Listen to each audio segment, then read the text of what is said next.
I call the member for Bruce. Thank you, Madam Deputy Speaker. Tim McCombe OAM died of a heart attack on 31st January 2015. Tim served in Malaya and Borneo during the Indonesian confrontation and then went to Vietnam. He was seriously wounded as a result of a mine explosion. He lost one leg above the knee, the other was saved but needed a brace for support for life.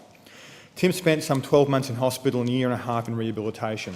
But as is so often the case, the trauma of the event left psychological scars as well. The reduced mobility, the pain and the psychological damage later led Tim into some years of depression and despair. He dropped into a black hole, he later related, and wondered whether he would ever emerge. But emerge he did. Tim was for 20 unbroken years the National President of the Vietnam Veterans Federation. This record shows the high regard in which he was held by the membership. But Tim's contribution to the veteran community began much earlier, in 1981, when he joined the band of Vietnam veterans renovating the storeroom at the back of an old Granville RSL hall.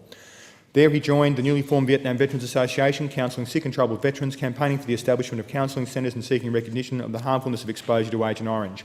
Tim became a pension officer and an advocate at both the VRB and the Administrative Appeals Tribunal. When the Vietnam Veterans Counselling Service was established in 1982, Tim was appointed a member of the Supervising National Advisory Committee. He maintained a strong and active interest in its functioning till his death. When the Royal Commission on the Use and Effects of Chemical Agents on Australian Personnel in Vietnam, the Agent Orange Royal Commission, was established in 1983, Tim spent hundreds of hours in the Veterans Royal Commission office assisting the lawyers to prepare the case. But it was after the Royal Commission that Tim came into his own. Unhappy that the Royal Commission findings had not encouraged the acceptance of Agent Orange compensation claims, Tim, now the National President of the VVF, began sponsoring appeals. By the early 90s, Tim had sponsored a score of successful Agent Orange cases at the VRB and at the AAT. This was a remarkable achievement that marked him as a major force in the veteran community. Since that time, Tim has been closely involved in every important veterans issue. Memorably, he relentlessly, for 10 years, pushed the case for fair indexation for the TPI and other veterans' disability pensions. He successfully pursued appeals against decisions of the Repatriation Medical Authority, even taking one appeal through federal court hearings. He lobbied for privacy for counselling centre clients, leading to extensive renovations to some centres. Notably, Tim always considered the families as equal victims of war's trauma and fought for that recognition.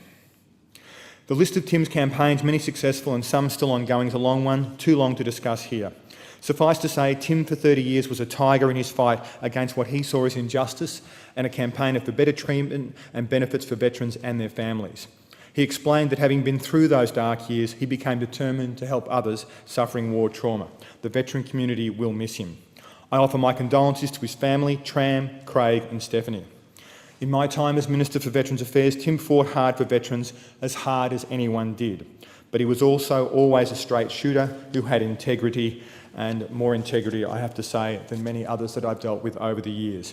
May he rest in peace. A veteran has died. A great Australian has died.